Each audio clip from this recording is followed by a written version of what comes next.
అన్నదాత అన్నదాత మీ అన్నదాత చెమటోడ్చి ఆహారాన్నందించే రైతన్నా అనునిత్యం నీ కండదండగా నిలిచే నేస్తం ఎవరన్నా అన్నదాత అన్నదాత మీ అన్నదాత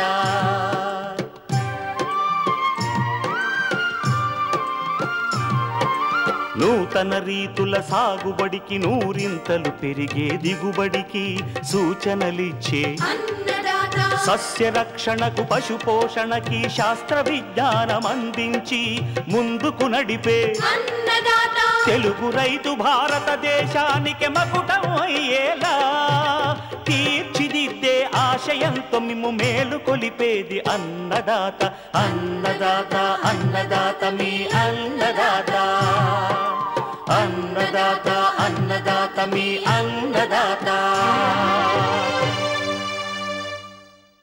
అన్నదాత ప్రేక్షకులకు నమస్కారం. ఈనాటి ముఖ్యాంశాలు: వరి నారుమళ్ల తయారీ, నారు పెంపకంలో మెలకువలు. ఉత్తర కోస్తా జిల్లాల్లో ఖరీఫ్ సీజన్లో సాగు చేసుకోదగ్గ పంటల వివరాలు.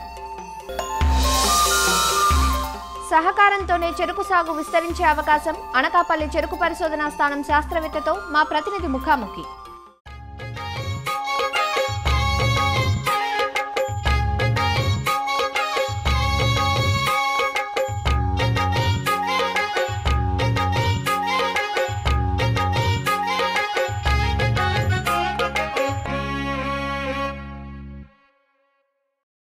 ఈ ఏడు తొలకరి ఆశాజనకంగా ఉంటుందన్న వాతావరణ శాఖ సూచనలు రైతుల్లో కొండంత ఉత్సాహాన్ని నింపాయి.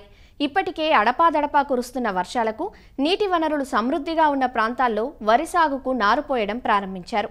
రోహిణి కార్తెలో నారు పోసుకునే రైతులు ఆయా ప్రాంతాలకు అనుగుణంగా రకాలను ఎన్నుకొని ఆరోగ్యవంతమైన నారును ప్రధాన పొలంలో నాటుకుంటే వాటి సామర్థ్యం మేరకు దిగుబడులను పొందవచ్చు. నారుమళ్ల తయారీలో రైతులు తప్పక పాటించవలసిన యాజమాన్య పద్ధతులను తెలియజేస్తున్నారు ఆచార్య ఎన్జీ రంగా వ్యవసాయ విశ్వవిద్యాలయం మచిలీపట్నం వరి పరిశోధనా స్థానం ప్రధాన శాస్త్రవేత్త డాక్టర్ గిరిజారాణి. వరి సార్వాకి వరి నారుమళ్ళు ఎలా వేసుకోవాలనే విషయం మనం గమనించుకుంటే కనుక 5 సెంట్ల నారుమడికి 20 కేజీల విత్తనం సరిపోతుంది. 10 రోజుల వ్యవధిలో 2-3 సార్లు మనం దమ్ము చేసుకోవాలి. మురగదమ్ములాగా చేసుకుంటే పాత మోళ్ళు ఏమైనా ఉన్నా, పంట అవశేషాలు ఏమన్నా పూర్తిగా కుళ్ళిపోవాలి. సరిగ్గా కుళ్ళపోతే ఏమైందంటే నారి మొలకెత్తక చనిపోతాం అలాంటివి జరుగుతాయి. కాబట్టి బాగా దమ్ము చేసుకోవాలి. దమ్ము చేసిన తర్వాత నీరు నిలబడని ప్రాంతాల్లో నార్మల్ చేసుకోవాలి. నీరు బయటకు పోవడానికి వీలుగా కూడా కాలువలు చేసుకోవాలి. కాలువలు చేసుకోకపోతే ఏమవుతుందంటే ఒకవేళ వర్షం ఎక్కువైతే మనకు నారుమడి మునిగిపోయే అవకాశం ఉంటుంది. కాబట్టి కొంచెం మెరకున్న ప్రాంతాల్లో వేసుకోవాలి.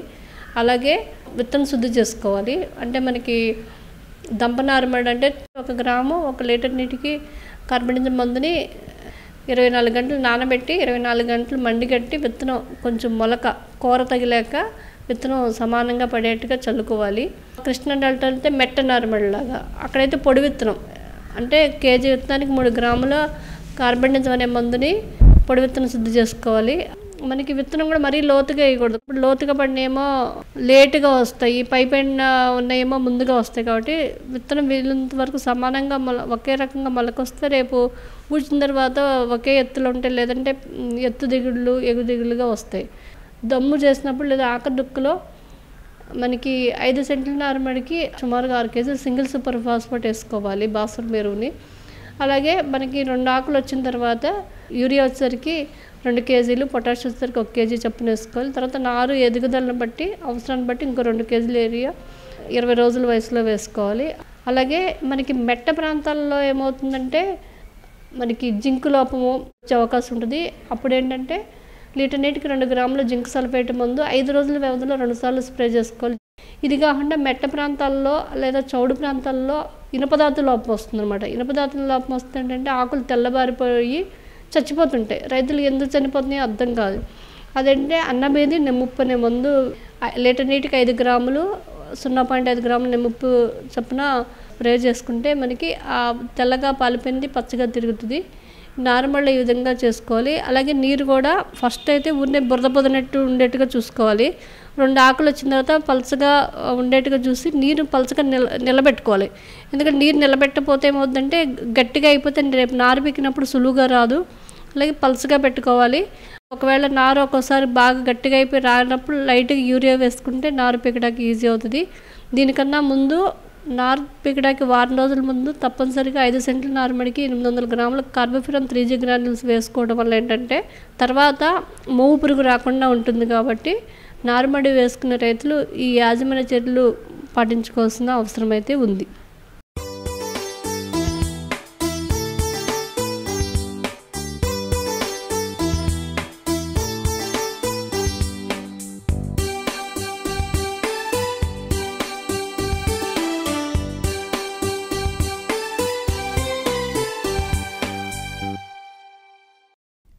ఈ సంవత్సరం వాన రాకడ సకాలంలో ఉంటుందంటున్న వాతావరణ శాఖ సూచనలతో రైతుల్లో ఆశలు చిగురిస్తున్నాయి.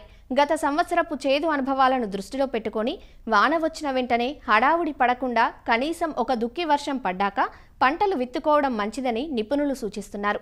అంతేకాకుండా ఒక పక్కా ప్రణాళిక ప్రకారం పంటలను ఎన్నుకొని తమ ప్రాంత పరిస్థితులకు అనువైన వంగడాలను సేకరించుకోవడం మేలు చేస్తుంది. ఉత్తర కోస్తా జిల్లాల్లో ఖరీఫ్లో ఎక్కువగా వరి, మొక్కజొన్న, వేరుశెనగ, కంది, మినుము, పెసర, గోగు పంటలను సాగు చేస్తుంటారు. ఖరీఫ్ సాగుకు సన్నద్ధమవుతున్న ఇక్కడి రైతులకు ఈ పంటల్లో మేలు రకాలను తెలియజేస్తున్నారు శ్రీకాకుళం జిల్లా నైరా వ్యవసాయ కళాశాల విస్తరణ విభాగం అధ్యాపకులు డాక్టర్ డి చిన్నమనాయుడు. ఉత్తర కోస్తా జిల్లాల్లో గనక వ్యవసాయ పరిస్థితులు వాటికి అనుగుణంగానే మనం వ్యవసాయ పంటల ప్రణాళిక తయారు చేసుకోవాల్సిన అవసరం ఉంది. ప్రత్యేకంగా శ్రీకాకుళం, విజయనగరం, విశాఖపట్నం ఈ వ్యవసాయ ప్రణాళికలు తయారు చేసుకునేటప్పుడు వనరులు ఏ విధంగా ఉన్నాయని చూస్తాం. నీటి వస్తున్నటువంటి రేగడి నేలల్లో కనుక చూస్తే ప్రధానమైనటువంటి పంటలు మనకి వరి ఎక్కువ విస్తీర్ణంలో మనం ఖరీఫ్లో వేయాల్సిన అవసరం ఉంటుంది. ఎందుకంటే జూన్ 2వ పక్షం నుంచి అక్టోబర్ చివరి వరకు కూడా వర్షాలు పడుతుంటాయి. కాబట్టి ఈ రేగడి పొలాల్లో తప్పనిసరిగా మనం వరి పంట కానీ లేదా చెరుకు పంట కానీ ఈ విధంగా మాత్రమే వేసుకోవడానికి అవకాశం ఉంటుంది. ఈ భూముల్లో ఏంటంటే కొంచెం నీరు నిలిచేటువంటి ప్రాంతాలు, రేగడి పొలాలు, నీరు ఎక్కువగా ఉంటుందంటే అక్కడ మనం రకాల ఎంపిక మీద దృష్టి పెట్టి ఎక్కువగా దీర్ఘకాలిక రకాలని వేసుకోవడం మంచిది. అంటే 150 రోజుల పైబడిన రకాలను మాత్రమే ఇలాంటి నీరు నిలిచేటువంటి రేగడి పొలాలు, నీరు ఎక్కువ ఉన్న దీంట్లో వేసుకోవాలి. అందులో ప్రధానంగా MTU 1061 ఇంద్రా కానీ, MTU 64 అమర కానీ, లేదా శ్రీకాకుళం సన్నాలు RGL 2538, అదేవిధంగా ఇటీవల కాలం మారుటేరు నుంచి విడుదలైనటువంటి MTU 1318 ఇలాంటి దీర్ఘకాలిక రకాలు వేసుకుంటే ఏంటంటే ఒకటి నీటిని తట్టుకుంటాయి, చేను పడిపోకుండా ఉండి మనకి దిగుబడినిచ్చేటువంటి రకాలు. కాబట్టి ఈ విధంగా చూడాలి. రేగడి పొలాలు, నీటి సదుపాయం ఉన్నటువంటి కాలువ భూములు ఏవైతే ఉంటాయో అక్కడ మధ్యకాలిక రకాలు వేసుకోవాలి. అక్కడ నీటి ఇబ్బందులు ఉండదు కాబట్టి మనం అక్కడ సాంబమషూరు కానీ, స్వర్ణ కానీ, శ్రీధృతి కానీ ఇలాంటి 135 నుంచి 150 రోజులు కాలపరిమితి ఉన్నటువంటి రకాలు, లేదా 1271 అని కొత్తగా MTU 1271 ఈ రకాన్ని కూడా మనం ఈ మధ్యకాలిక రకాలు ఏవైతే ఉన్నాయో అలాంటి రకాలు వేసుకోవాలి. కాలువ చివరి భూములు నీరు అంత త్వరగా అందట్లేదు అన్న దగ్గర మనం స్వల్పకాలిక రకాలు 120 నుంచి 135 రోజుల కాలపరిమితి ఉన్నటువంటి స్వల్పకాలిక రకాలనే ఎంచుకోవాలి. రైతులు ఏం చేస్తున్నారంటే ఇలాంటి కాలువ చివరి భూమిలో కూడా దీర్ఘకాలిక రకాలు, మధ్యకాలిక రకాలు వాడటం వల్ల చివరిలో వాళ్ళకి నీరు అందుబాటులో ఉండకపోవడం, దానివల్ల పంట దెబ్బతిని దిగుబడి తగ్గిపోతుంది. కాబట్టి కాలువ చివరి భూములో స్వల్పకాలిక రకాలైనటువంటి తెలంగాణ సోనా RNR 15048 అంటాం అది కానీ, లేదంటే ఈ 1156 తరంగని కానీ, 1153 వస్తే చంద్ర కానీ, లేదా దొరికితే MTU 1010 ఇప్పుడు అదైతే లేదు, ప్రస్తుతానికి మార్కెటింగ్ తక్కువగా ఉంది. కానీ ఇలాంటి స్వల్పకాలిక రకాలను మాత్రమే వేసుకోవడానికి రైతులు ప్రయత్నం చేయాలి. నీటి సదుపాయం లేని వర్షాధారపు రేగడి భూములు ఏవైతే ఉన్నాయో అక్కడ కొద్ది వరకు మధ్యకాలిక, స్వల్పకాలిక రకాలు వరి ఏవైతే ఉన్నాయో అది వేసుకోవచ్చు. ఎక్కడైనా వర్షాధారం కానీ చెరువుల్లో నీరు వచ్చే అవకాశం ఉంటుంది. అలాంటి దగ్గర కూడా మధ్యకాలిక రకాలు స్వర్ణ, సాంబమషూరి, శ్రీధృతి ఇలాంటి తరంగని ఇలాంటి స్వల్పకాలిక రకాలను మాత్రం వేసుకోవాలి. ఇక్కడ ఏంటంటే రైతులు నేల, నీటి అందుబాటులో ఎన్ని నెలల వరకు మనకు నీరు వస్తుందనేది చూసుకొని దాన్ని బట్టి మాత్రమే రకాల ఎంపిక అనేది తప్పనిసరిగా చేసుకోవాల్సిన అవసరం ఉంటుంది. ఇకపోతే ఇలాగే వర్షాధారపు రేగడి పొలాలు నీరు తక్కువగా ఉంటుందనేటప్పుడు అక్కడ రాగులు అంటే మనకి చోడు అంటాము, ఈ చోడి పంటను కూడా రైతు సోదరులు కొంతవరకు వేసుకోవచ్చు. అధిక దిగుబడి ఇచ్చేటువంటి శ్రీ చైతన్య కానీ, చంపావతి కానీ ఇంద్రావతి ఇలాంటి రకాలు మనకి దిగుబడి ఇచ్చే రకాలు విజయనగరం పరిశోధన స్థానం నుంచి విడుదలైనటువంటి రకాలు మన ఉత్తర కోస్తా జిల్లాలకి అనుకూలంగా ఉంటాయి. కాబట్టి ఈ రాగి పంటలో ఈ విధంగా రకాల ఎంపిక అనేది చేసుకోవాల్సిన అవసరం ఉంటుంది. వర్షాధారపు రేగడి నేలలు, చెరువు నీటి కూడా ఉండదు, అవకాశం ఉండదు, వర్షాధారంగా మాత్రమే అక్కడ ఏమైనా పంటలు సాగు చేయాలనుకుంటే అక్కడ మనకి గోగు పంట, మెస్తా అంటాము, గోగు నార అనేది రైతులు వేసుకోవడానికి ప్రయత్నం చేయాలి. అందులో AMV 5 అనే రకం బాగా దిగుబడిస్తున్నట్టు ఉంది కాబట్టి ఆ రకాన్ని వ్యవసాయ పరిశోధన స్థానం ఆమదాల వలస నుంచి కనుక మీరు కొనుగోలు చేసుకొని గోగు పంటని ఇలాంటి వర్షాధారపు రేగడి పొలాల్లో వేసుకోవాల్సినటువంటి అవసరం ఉంటుంది. నీటి సదుపాయం ఉన్నటువంటి గరప నేలలు ఉంటాయి, కాలువ నీరు అవ్వచ్చు, లేదంటే ఈ బోర్వెల్ సహాయంతో కానీ లేదంటే నూతులు ఉంటాయి వాటి సహాయంతో ఉండే దగ్గర అక్కడ మనం మొక్కజొన్న అనేది బాగా లాభసాటి పంట, అది కమర్షియల్గా కూడా బాగుంటుంది కాబట్టి మొక్కజొన్న వేసుకోవచ్చు. మరి మొక్కజొన్నలు అనుకుంటే ఇక్కడ అన్నీ కూడా హైబ్రిడ్సే మనకి చాలా వరకు దొరుకుతున్నాయి కాబట్టి ఆయా ప్రాంతాలకు అనుకూలంగా ఉండేటువంటి మొక్కజొన్న హైబ్రిడ్ రకాలను ఎంపిక చేసుకొని వాళ్ళు వేసుకోవచ్చు. అదేవిధంగా ఈ ఇసుక గరప నేలల్లో మనం వేరుశెనగ పంటను కూడా అనుకూలంగా ఉంటుంది. కాబట్టి ఇక్కడ రకాల ఎంపిక మీద రైతులు దృష్టి పెట్టాలి. ఇక్కడ ఎందుకంటే మన ఉత్తర కోస్తా జిల్లాల్లో వర్షాలు ఎక్కువగా పడతాయి. జూలై, ఆగస్టు, సెప్టెంబర్ నెలలో వర్షాలు ఎక్కువ పడతాయి. ఎక్కువ వర్షాలు పడి తేమ ఎక్కువైందంటే ఈ వేరుశెనగ బాగా ఎత్తు పెరిగేస్తుంది. వేరుశెనగ ఎప్పుడు కూడా ఎత్తు పెరగకూడదు. భూమట్టానికి ఎంత దగ్గరగా ఉంటే కనుక అంత మంచి దిగుబడులు వచ్చేటువంటి అవకాశం ఉంది. అదేవిధంగా రైతులు ఇక్కడ ఎక్కువగా K6 కదిరి 6 అనే రకాన్ని వేస్తుంటారు. అది మరి ఖరీఫ్లో వర్షాలు ఎక్కువ ఉంటే బాగా ఎత్తు పెరిగి దిగుబడులు తక్కువ ఉంటున్నాయి. కాబట్టి ఇలాంటి రకాల్లో ప్రాంతీయ వ్యవసాయ పరిశోధన స్థానం తిరుపతి నుంచి విడుదలైనటువంటి నిశ్చరిత, వశిష్ట, అదేవిధంగా లేపాక్షి, కదిరి లేపాక్షి ఇవన్నీ ఏంటంటే తక్కువ ఎత్తు పెరుగుతాయి, భూమట్టానికి దగ్గరగా ఉంటాయి. కాబట్టి వర్షాలు పడినా ఎక్కువ తేమ ఉన్నా కానీ ఎక్కువ పెరగకుండా ఉండి మంచి దిగుబడి వచ్చేటువంటి అవకాశం ఉంది. కాబట్టి ఈ విధంగా వేరుశెనగ వేసుకోవచ్చు. ఇకపోతే కనుక వర్షాధారపు రేగడి నేలలు, అదేవిధంగా ఇసుక నేలలు కలిపి ఉండేటువంటి ప్రాంతాలు ఉంటాయి. అలాంటి దగ్గర మొత్తం పంట అంతా కూడా వర్షం మీద ఆధారపడే జరగాలనుకుంటే కనుక అక్కడ కంది పంటను మీరు వేయడానికి ప్రయత్నం చేయాలి. కందిలో వచ్చేసరికల్లా మనకి LRG 158 ఆ రకం ఒకటి, లేదా LRG 148 ఇవన్నీ కూడా 160 నుంచి 175 రోజుల కాల పరిమితిలో ఉంటాయి. కాబట్టి ఆ రకాన్ని వేసుకుంటే కనుక అక్కడ బాగుంటుంది. అదేవిధంగా అక్కడ కూడా కందితో పాటుగా ఏవైనా అంతర పంటలు కూడా వేయడానికి ప్రయత్నం చేయాలి. అందులో వేరుశెనగ కానీ, రాగులు కానీ, లేదంటే చిరుధాన్యాలు కానీ ఈ కందితో పాటుగా అంతర పంటలుగా కనుక మనం వేసుకోగలిగితే అక్కడ వర్షాధారంగా కూడా పంట ఎలాంటి నష్టం లేకుండా మనం కంది పంట అదేవిధంగా అంతర పంట తీసుకోవడానికి ఆస్కారం ఉంటుంది. కాబట్టి ఆ విధంగా ఈ చేయాల్సినటువంటి అవసరం ఉంటుంది. కాబట్టి ఈ విధంగా ఖరీఫ్లో పంటల ప్రణాళిక చేసుకునేటప్పుడు మనకి రబీలో కూడా వేసేటువంటి పంటలు ఏమేస్తాం అనేది కూడా రైతులు ముందుగానే ఆలోచన చేయాలి. మనకి రబీలో కనుక వరి తర్వాత పెసరామిని వేసేటువంటి రైతులు ఎవరుంటారో అక్కడ తప్పనిసరిగా మధ్యకాలిక వరి రకాలను మాత్రమే ఖరీఫ్లో వేసుకోవాలి. లేదు అనుకుంటే దీర్ఘకాలిక రకాలని ముందుగానే ఒక 15-20 రోజులు ముందుగానే నేరుగా విత్తేటువంటి పద్ధతుల్లో కనుక వెళ్ళగలిగితే అక్కడ మనం రబీలో పెసరామిను వేయడానికి ఆస్కారం ఉంటుంది. నీటి సదుపాయం ఉన్నటువంటి రేగడి పొలాల్లో ఖరీఫ్లో కనుక వరి పంట వేస్తే రబీలో మనకు మొక్కజొన్న వేసుకోవడానికి బాగా అనుకూలంగా ఉంటుంది. జీరో టిల్లేజ్ పద్ధతుల్లో కానీ లేదా సాధారణంగా దున్నేసి వేసే పద్ధతుల్లో కూడా మొక్కజొన్న వేసుకోవచ్చు. మొక్కజొన్నకి బదులుగా కొద్ది విస్తీర్ణంలో తీపి మొక్కజొన్న కూడా వేసుకోవచ్చు. అదేవిధంగా నీటి సదుపాయం ఉన్నటువంటి ఇసుక గరప నేలల్లో అయితే మనం ఖరీఫ్లో మొక్కజొన్న, వేరుశెనగ ఇలాంటి పంటలు వేసుకొని మళ్ళీ రెండో పంటలో కూడా మొక్కజొన్న వేసేవాళ్ళు వేరుశెనగ వేయటం మంచిది, వేరుశెనగ వేసేవాళ్ళు మొక్కజొన్న చేయడం అనేది. కాకపోతే రైతులు ఇక్కడ ఏంటంటే మొక్కజొన్న వేసే రైతులు 3 పంటలు కూడా నీటి సదుపాయం ఉండే దగ్గర 3 పంటలు కూడా మొక్కజొన్న వేస్తున్నారు. ఆ విధంగా వేయడం వల్ల భూమి ఆరోగ్యము, భూమిలో ఉన్నటువంటి ఈ పోషకాల తాలూకు సమతుల్యత దెబ్బతింటం అనేది మనం గమనిస్తున్నాం. కాబట్టి రైతు సోదరులు ఖరీఫ్లోని రబీలో మొక్కజొన్న వేస్తే వేసవి పంటగా అపరాల పంట వేయడానికి ప్రయత్నం చేయాలి. దానివల్ల మనకి భూమి స్థిరీకరింపబడి ఈ భూమి తాలూకు ఆరోగ్యం కూడా కాపాడబడుతుంది. కాబట్టి ఈ విధంగా మొక్కజొన్న వేసే రైతులు చేయాల్సిన అవసరం ఉంది. అదేవిధంగా ఎక్కడైతే రేగడి నేలలు, వర్షాధారపు నేలల్లో గోగు పంట వేస్తారో వాళ్ళ రబీలో ఉలవ పంట వేసుకోవడం కానీ లేదా అలసందల పంటలు వేసుకోవడం కానీ బాగా అనుకూలంగా ఉంటుంది. కాబట్టి మరి రైతు సోదరులు ఈ విధంగా ఖరీఫ్లో వేసే పంటలు, రబీలో వేసే పంటలు కూడా ఒక ప్రణాళికాబద్ధంగా నిర్ణయించుకోవడం, దానికి కావలసిన విత్తనాలు, రకాలను ముందుగానే సేకరించుకొని వేయగలిగితే 2 పంటలు కూడా మంచి నికర ఆదాయం రావడానికి మరి ఆస్కారం ఉంటుంది. కాబట్టి రైతు సోదరులు ఈ విధంగా మరి ప్రణాళికలు తయారు చేసుకోవాలి.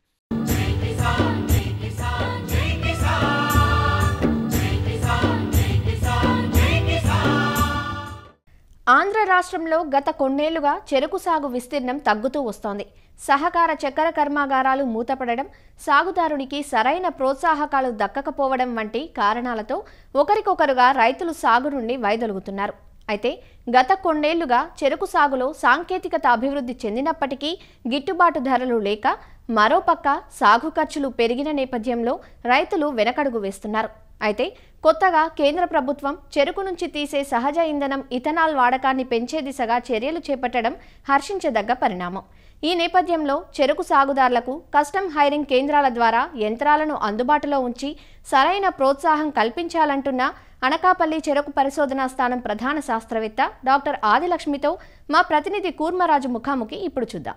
వాణిజ్య పంటగా అధిక ఆదాయాన్ని తెచ్చే పంటగా చెరుకుకి ఒక ప్రత్యేక ప్రాధాన్యత ఉంది. రాష్ట్రంలో చెరుకు సహకార చక్కెర కర్మాగారాన్ని క్రమంగా మూతపడుతుండడం, దీనికి ప్రత్యామ్నాయంగా ఇందులో కొత్త వంగడాలని వాటి ద్వారా ఇప్పుడున్న పరిస్థితులకు అనుగుణంగా అటు బెల్లం కానీ ఇటు చక్కెరకు కానీ అనుగుణంగా వంగడాలను రూపొందించడం ఇవి విస్తృతంగా జరుగుతూ వస్తున్నాయి.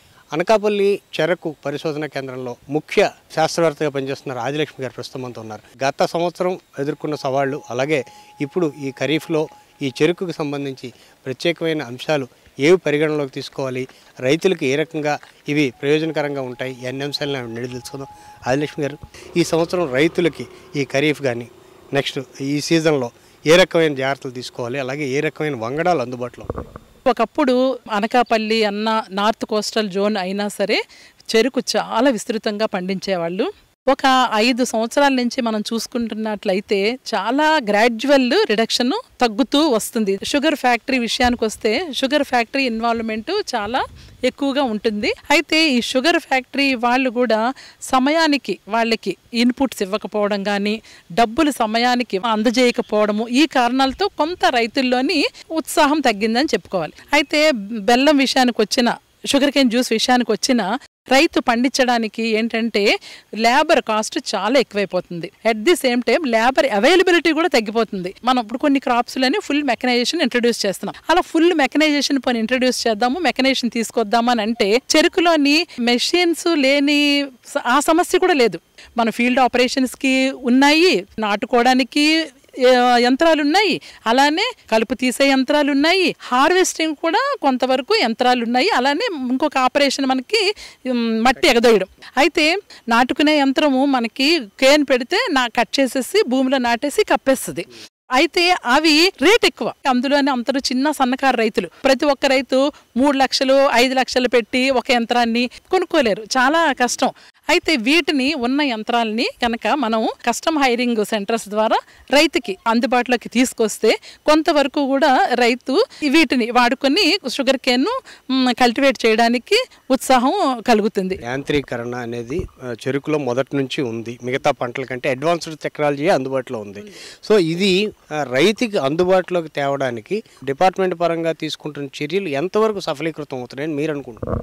రైతుకి ఎక్విప్మెంట్ అందుబాటులోకి తేవాలి అంటే కస్టమ్ హైరింగ్ సెంటర్ మనందరికీ తెలుసు. అందులోని రైతుకు ఉపయోగపడేవి వివిధ ఆపరేషన్స్కి ఉపయోగపడే యంత్ర పరికరాలు అందులో పెట్టడం, రైతుకి అందజేయడం. అయితే మనకి డిపార్ట్మెంట్ వాళ్ళు షుగర్ కేన్కి వాడే పరికరాలు కొద్దిగా సపరేట్గా ఉంటాయి. వీటిని వాళ్ళు కూడా ఆ లిస్టులోని చేర్చట్లేదు. అవి చేర్చకపోవడం వలన సబ్సిడీలోని అక్కడ కొనుక్కోవడానికి కానీ, లేకపోతే రైతులకి ఫీల్డ్లో వాడుకోవడానికి కానీ అందట్లా. కలుపు తీసే యంత్రాలని మనం వాడుకోవచ్చు. ఆ కలుపు తీసే యంత్రము ఒక సరైన మంచి యంత్రం అయితే గనక ₹1,00,000 వరకు అవుతుంది.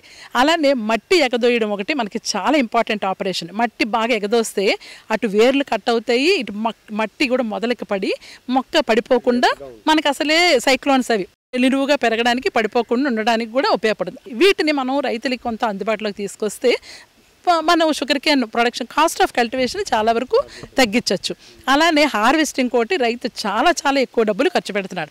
మనకి 2 రకాల హార్వెస్టర్స్ ఉన్నాయి. బిల్లెట్ హార్వెస్టర్స్ అని ఇప్పుడు సంకిలి షుగర్ ఫ్యాక్టరీ ఏరియాలోని చాన్నాళ్ళ నుంచి వాడుతున్నారు. అది ముక్కలు ముక్కలుగా కట్ చేసేస్తుంది, వెంటనే లోడింగ్ చేసేస్తుంది, తీసుకెళ్తారు, క్రష్ చేసేస్తారు, అయిపోతుంది.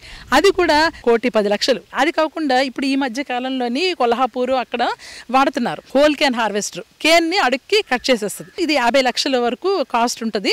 ఇది ఎవరన్నా ఒకళ్ళు కొనుక్కొని వాళ్ళు రెంటల్ పర్పస్లో తీసుకొచ్చి హార్వెస్ట్ చేసి ఇచ్చేస్తే కనుక, అలానే ఇంతకు ముందు షుగర్ కేన్కి స్ప్రేయింగ్ చేయాలంటే చాలా ఇబ్బంది, క్రాప్ ఎత్తుగా పెరిగిపోతుంది, మామూలు స్ప్రేయర్స్ పని. ఇప్పుడు డ్రోన్ స్ప్రేయింగ్ కూడా మనకు అందుబాటులోకి వచ్చింది. అంటే టెక్నాలజీ అయితే ఉంది, మెషినరీ అయితే ఉంది. ఇది రైతులకి అందుబాటులోకి తేవాల్సిన అవసరం అయితే చాలా వరకు ఉంది. చెరుకు ఒకప్పుడు 30 టన్నులు 40 టన్నులు హెక్టార్కి దిగుబడి వచ్చే చెరుకు ఇప్పుడు 120 టన్నులు 130 టన్నుల వరకు కూడా దిగుబడి వస్తుంది. యావరేజే 80 టన్నులు హెక్టార్కి, 80-90 టన్నులు హెక్టార్కి ఉంది. ఇది మనం ఇచ్చిన మంచి వెరైటీస్ అవ్వచ్చు, డిఫరెంట్ ఫీల్డ్ ఆపరేషన్స్ అవ్వచ్చు, మేనేజ్మెంట్ ప్రాక్టీసెస్ అవ్వచ్చు. ఆ ప్రాక్టీసెస్ టెక్నాలజీ అయితే బాగా పెరిగింది. టెక్నాలజీ పెరిగి దిగుబడి మాత్రము పెరుగుతుంది. ప్రొడక్టివిటీ పెరిగితే గ్రాడ్యువల్గా పెరిగింది తప్పితే తగ్గల. ఏరియా మాత్రం తగ్గుతూ వస్తుంది. అయితే ఎప్పుడైతే గవర్నమెంట్ 20% ఇథనాల్ బ్లెండింగ్ బై 25-26 అందో షుగర్ కేన్కి చాలా స్కోప్ ఉంది. అయితే మనకి 20% మనం ఇథనాల్ బ్లెండింగ్ మనం అచీవ్ అవ్వాలంటే కనుక మనకి సుమారుగా 100,000 crore లీటర్స్ ఆఫ్ ఇథనాల్ మనం ప్రొడక్షన్ చేయాలి. అంత ప్రొడక్షన్ చేయాలి అంటే మనము ఒక 10 మిలియన్ టన్స్ ఆఫ్ షుగర్ మనం దీనికి డైవర్ట్ చేయాలి. ఇప్పుడు ప్రస్తుతం ఉన్న మన బ్లెండింగ్ పరిస్థితి 11.9. అది మనం ఇప్పుడు పెంచాలంటే కనుక మనం 10 మిలియన్ టన్స్ ఆఫ్ షుగర్ దీనికి డైవర్ట్ చేస్తే గవర్నమెంట్ మనకి ఇచ్చిన target can meet. 10 million tons of sugar మనం ప్రొడ్యూస్ చేయాలంటే మనం 1.5 మిలియన్ టన్స్ ఆఫ్ ఏరియాని మనం షుగర్ కేన్ కిందకి తీసుకురావాలి. ఇప్పుడు 5.6 మిలియన్ టన్స్ ఎంత ఉంది. 1.5 మిలియన్ టన్స్ వరకు మనం ఏరియాని పెంచుకుంటే కనుక మన టార్గెట్ని మీట్ అవ్వగలుగుతాం అనమాట. మనము మామూలుగా ఇది కేన్ ప్రైస్ ఫిక్స్ చేస్తుంది కదా, అది మనకి వాళ్ళ కాస్ట్ ఆఫ్ కల్టివేషన్ దృష్టిలో పెట్టుకొని మనం రేటు పెంచడం ఒకటి చాలా ఇంపార్టెంట్. అలానే ఎప్పుడైతే ఒక ఇండస్ట్రీ ఒక క్రాప్ విషయంలో డెవలప్ అయిందో దానికి డిమాండ్ కూడా పెరుగుతుంది, గ్యారంటీ వస్తుంది రైతుకి. భవిష్యత్తులో షుగర్ కేన్ పెంచడానికి ఇప్పుడు ఈ ఇథనాల్ మనం వాడకం అనేది ఒక ఇన్సెంటివ్లా మనం చూడొచ్చు అంటే డెఫినెట్గా మనకు ఇథనాల్కి వాడడానికి ఇప్పుడు షుగర్ కేన్, షుగర్ బీట్ కూడా మనం సజెస్ట్ చేస్తున్నాం. షుగర్ బీట్ అనేది అది టెంపరేట్ క్రాప్, దాని మీద కూడా మనం రీసెర్చ్ చేస్తున్నాం. అయితే మనకి షుగర్ కేన్ 1 సంవత్సరం, అదే షుగర్ బీట్ అయితే 5-6 నెలలు క్రాప్. రెండింటిని కూడా ఎంకరేజ్ చేస్తే ఇంకా ఇన్కమ్ పెరగడానికి అవకాశం ఉంటుంది. ఇథనాల్ బేస్డ్ మనం ప్రొడ్యూస్ చేయడానికి అనువుగా దానికి ప్రత్యేకించి వంగడాలను ఏమన్నా మనం సజెస్ట్ చేస్తున్నావా, లేకపోతే ప్రమోట్ చేస్తున్నావా, లేకపోతే కొత్తగా డెవలప్ చేస్తున్నావా? షుగర్ కేన్లో క్రాసింగ్ అనేది వెరైటీల డెవలప్మెంటే చేస్తాం. మనం వెరైటీస్ క్రాసింగ్ చేసిన తర్వాత దాంట్లో సెలక్షన్స్ చేసుకునేటప్పుడు మాత్రము ఇథనాల్కి ఏంటి అనేది చేయాలి. అయితే ఇంతవరకు మనకి ఇథనాల్ మీద అంత ప్రెషర్ లేకపోవడము, ఆ డైరెక్షన్లో మనము సెలక్షన్ కానీ వెరైటీస్ కానీ మనం రిలీజ్ చేయట్లా. అయితే ఇప్పుడు మనము స్పెషల్గా దానికి క్రాసింగ్ ఏం చేయక్కర్లా, మనం తెచ్చుకున్న బ్రీడింగ్ మెటీరియల్లోని రీసెర్చ్ చేయొచ్చు. ఇంకా ఎక్కువ ఇథనాల్ ప్రొడక్షన్, ఇంకా ఎక్కువ సూట్ అయ్యేవి. యాక్చువల్గా ఏంటి, మనకి షుగర్ కేన్కి అయితే మనకి సుక్రోజే కావాలి, సుక్రోజ్ అక్యుములేషన్ కావాలి, దానికి పర్టికులర్ పీరియడ్ కావాలి. బట్ ఇథనాల్కి మనకి ఎక్కువగా బ్రిక్స్ ఉండాలి, సుక్రోజ్ తక్కువ ఉండాలి. ఈ డిఫరెన్స్ ఎక్కువగా ఉంటే ఇథనాల్కి ఎక్కువ సూట్ అవుతుంది. బ్రిక్స్ మనకి 10 నెలలు పంట అయితే 10 నెలల వరకు మనం వెయిట్ చేయాల్సిన అవసరం లేదు, ముందే బ్రిక్స్ మనకి వస్తుంది. సో ఈ ఉన్న వెరైటీస్లో మనం స్క్రీన్ చేసి ఇథనాల్ ప్రొడక్షన్కి ఏది సూట్ అవుతుంది అనేది ఉన్న వెరైటీస్ నుంచి కూడా మంచి వెరైటీస్ని మనము సజెస్ట్ చేయొచ్చు. చెరుకు పంట భవిష్యత్తు ఎట్లా ఉండబోతుంది? కంప్లీట్ మెకనైజేషన్ వస్తే గనక, రైతుకి అందుబాటులో ఉంటే గనక చాలా వరకు దీని ఫ్యూచర్ బాగుంటుందండి. బాగా మేనేజ్మెంట్ చేస్తే మంచి దిగుబడి వస్తుంది. అలానే మనకి యువతల చక్కెర, అవతల జ్యూస్ స్టాల్స్ కూడా ఎన్ని రోజు మనం చూస్తున్నాము, జ్యూస్ స్టాల్స్ రోజుకి పెరుగుతున్నాయి. జ్యూస్కి అమ్మే కేన్ రేటు కూడా ఎక్కువ, 5,000 నుంచి, మామూలుగా టన్ను 3,000 అయితే జ్యూస్కి అమ్మేది 5,000 నుంచి ఇంకా క్లీన్ చేసి పీల్ చేసి 8,000 వరకు టన్ను ఉంటుందండి. సో ఇన్కమ్ రావడానికి ఏదైనా మనం కష్టపడాలండి. కష్టపడి పండిస్తే ఖచ్చితంగా ఫలితాలు ఉంటాయి. అలానే ఇథనాల్ ప్రొడక్షన్ అంటున్నాం, ఫ్యాక్టరీకి అనుబంధంగా పెట్టి ఎంకరేజ్ చేస్తే కనుక ఖచ్చితంగా ఇది కమర్షియల్ క్రాప్ పండిస్తే చక్కగా మంచి భవిష్యత్తు ఉన్న పంట అండి. ఇది డాక్టర్ రాజలక్ష్మి గారి మనోగతం. కేవలం C Srinivasarao, Kurmaraju, ETV news, Anakapalli. మరిన్ని విభిన్న అంశాలతో రేపటి అన్నదాతలో మళ్ళీ కలుసుకుందాం. అంతవరకు సెలవు, నమస్కారం.